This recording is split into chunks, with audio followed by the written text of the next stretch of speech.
Ya, halo guys, selamat bertemu kembali dengan saya, Selamat Giring ya. Baik, kali ini kita akan belajar gaya aksial dan gaya lateral pada instalasi pipa uap ya. Jadi, kita akan belajar apa itu gaya aksial dan gaya lateral ya. Nah, khususnya pada instalasi pipa uap. Nah, kita hanya membatasi materi kali ini tentang gaya dan apa support system yang tepat untuk mengatasi gaya tersebut ya, tentunya pada instalasi pipa uap ya. Contohnya kalau kita di pabrik kelapa sawit, pipa ataupun instalasi pipa dari boiler menuju turbin uap kita ya, bagaimana sih pergerakan arah gaya-gayanya ya. Baik, kita lanjut. Nah, pendahuluan ya. Jadi tujuan daripada materi ini adalah bagaimana kita bisa memahami gaya aksial ya dan gaya lateral yang mempengaruhi instalasi pipa uap. Relevansinya apa? Tentunya kita akan mampu nantinya menentukan jenis ancor ataupun jenis supportnya ya. Oke, jadi ini konten kali ini Bapak buat sederhana saja ya, teman-teman semua ya. Tidak terlalu panjang, hanya 7 slide ya. Intinya fondasi dasarnya adalah kita harus bisa memahami gaya-gaya yang terlibat di dalam pipa itu, sehingga kita sebagai engineer di pabrik tahu ya memasang support system yang tepat terhadap pergerakan pipa. Nah, itu tujuan konten kali ini ya. Nah, apa itu gaya aksial? Jadi gaya aksial itu definisinya adalah gaya sepanjang sumbu pipa.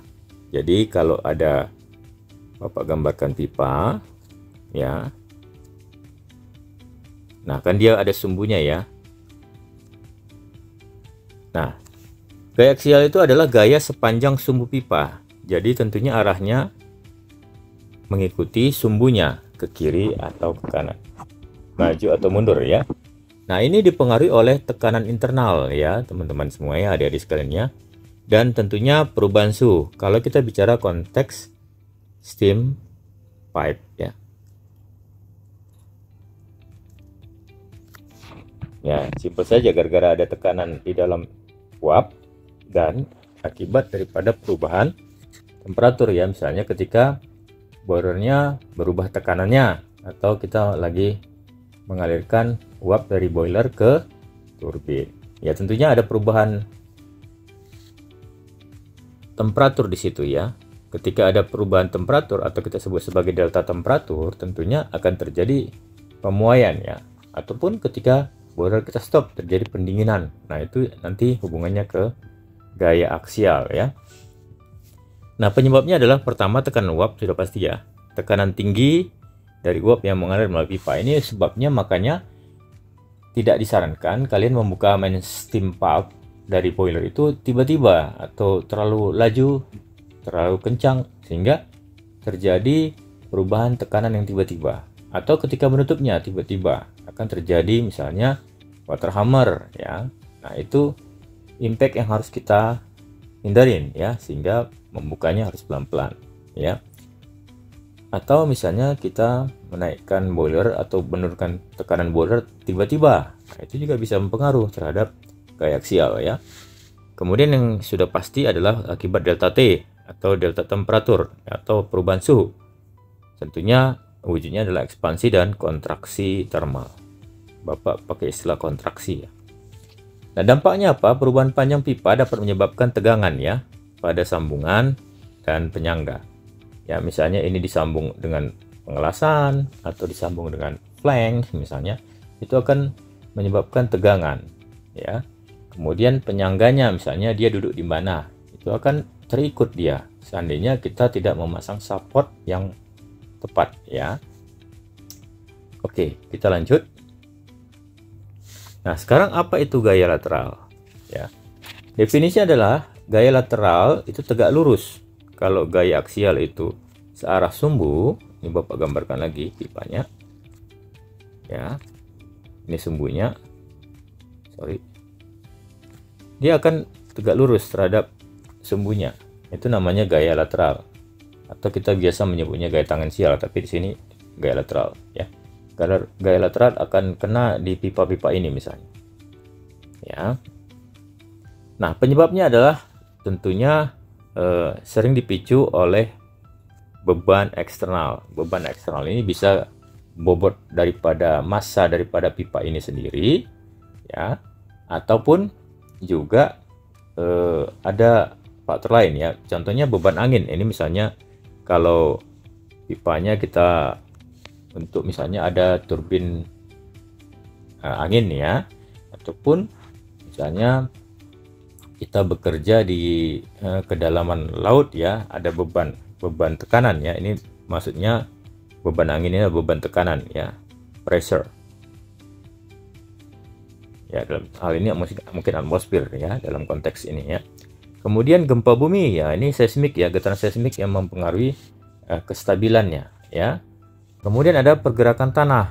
Nah, bisa juga ya, makanya ketika kita membangun pabrik kita harus pastikan kekuatan daripada daya dukung tanahnya ya. Kemudian dampaknya apa? Tentunya akibat gaya lateral terjadi potensi perpindahan atau lengkungan pipa yang dapat menyebabkan kebocoran. Artinya akibat misalnya ini ada pipa ya, ini ada support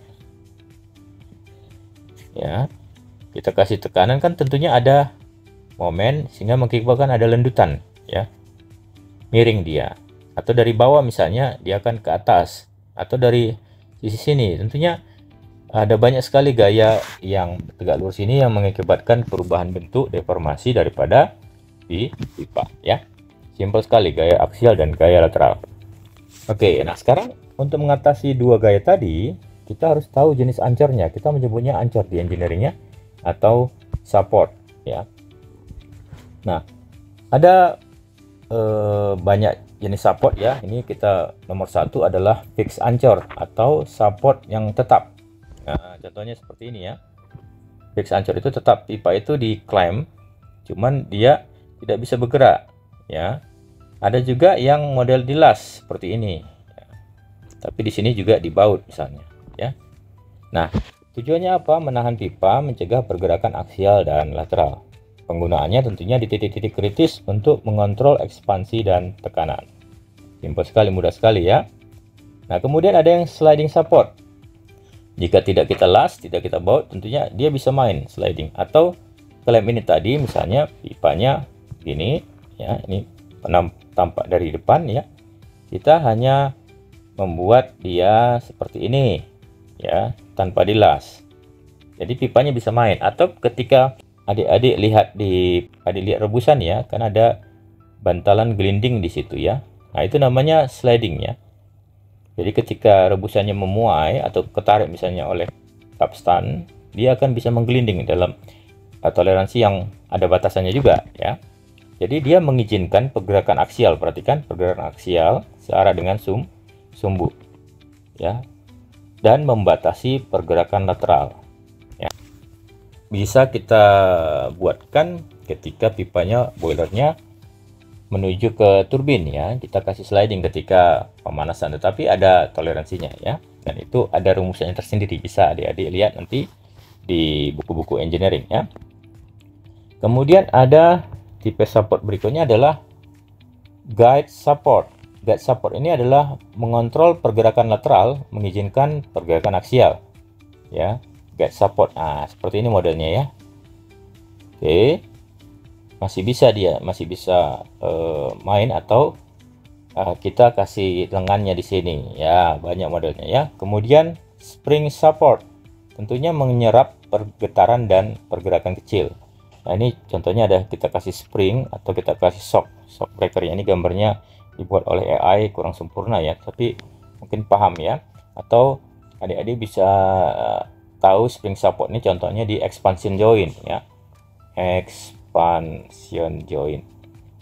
Nah, ini nanti Bapak juga bisa buatkan materinya khusus tentang expansion joint dan cara menyetingnya ya. Penggunaannya cocok untuk pipa dengan perubahan atau beban suhu yang terlalu sering ya. Oke, gampang. Kemudian ada hanger support. Nah, ini tentunya pakai hanger begini ya, digantung. Menahan pipa dari atas, memungkinkan sedikit pergerakan aksial. Jadi contohnya hanger bearing di pipa ini keluar dari zona pipa steam ya. hanger bearing pada CBC misalnya atau conveyor ya. Tentunya dia menahan pipanya dari atas, jadi memungkinkan sedikit pergerakan aksial ya. Penggunaannya digantung dari struktur atas. Mudah sekali ya, gampang. Oke. Slide terakhir ya. Nah, jadi ketika adik-adik perhatikan instalasi piping dari boiler ke kamar mesin ya, tentunya pertama kita harus perhatikan boiler menghasilkan uap bertekanan tinggi. Oke, paham ya? Yang kedua, pipa uap mengalirkan uap dari boiler ke turbin. Nah, tentunya kita pastikan fix ancornya dipasang di dekat boiler. Ya, tidak boleh dikasih di sini yang tipe misalnya sliding atau misalnya spring ya. Nanti boilernya bermasalah ya. Kemudian ketika steam mengalir tentunya akan terjadi perubahan temperatur dan perubahan tekanan. Tentunya kita kasih sliding support. Nanti adik perhatikan ya, di kamar mesin itu lihat ke atas, mendongak ke atas, ada itu support di pipanya yang berada di misalnya di H-beam ya, atau di IWF atau di H-beam lah biasanya itu supportnya. Sini kan ada supportnya misalnya ya. Nah, simpel sekali ya. Kemudian guide support menjaga pipa tetap pada jalur. Jadi ada sliding, ada support. Ini mungkin opsional ya, bisa dipasang bisa enggak ya. Kita kasih guide-nya misalnya kita kasih tahanan dalam kan di beberapa pabrik beda-beda desainnya ya. Oke, kemudian dikasih spring support. Nah, ini tentunya kita kasih expansion joint ya. Nanti akan Bapak lanjutkan kontennya tentang expansion joint. Nah, jadi baru kita masuk ke turbin. Jadi perhatikan, yang harus adik perhatikan adalah, teman-teman perhatikan adalah gaya aksial tambah gaya lateral. Nah, jadi kalau kalian sudah tahu pergerakannya kemana ini ya, arah pergerakannya kemana ya, tentunya kalian bisa menentukan jenis supportnya, jenis ancornya kalau di istilah generik. Ya, jadi Bapak pikir konten singkat ini biar tidak bosan ya, bisa menambah wawasan adik-adik tentang pentingnya mengetahui gaya-gaya yang terlibat ketika kita mengoperasikan steam di dalam pipa untuk mengirimkan energi panas menjadi energi mekanis ya di turbin ya, sehingga kita bisa menghasilkan listrik, kemudian uapnya bisa kita untuk pengolahan. Akhir kata Bapak ucapkan mohon maaf kalau ada kata yang salah. Terima kasih masih tetap berlangganan channel saya, dan yang belum berlangganan silahkan subscribe, tekan tombol like, dan jangan lupa bergabung di grup belajar Telegram. Murah saja ya, hanya 20.000 per bulan. Kita bebas berkomunikasi di sana ya. Kalau kalian komentar di sini mungkin agak lama membalasnya, tapi kalau di Telegram Bapak bisa langsung. Kemudian Bapak membuka pelayanan untuk privat dengan saya ataupun dengan tim saya, sehingga kita bisa mendalami, adik-adik bisa memahami dari orang-orang yang berpengalaman ya. Tetap semangat belajar, jaga kesehatan, dan sampai bertemu di konten saya selanjutnya. Salam sehat.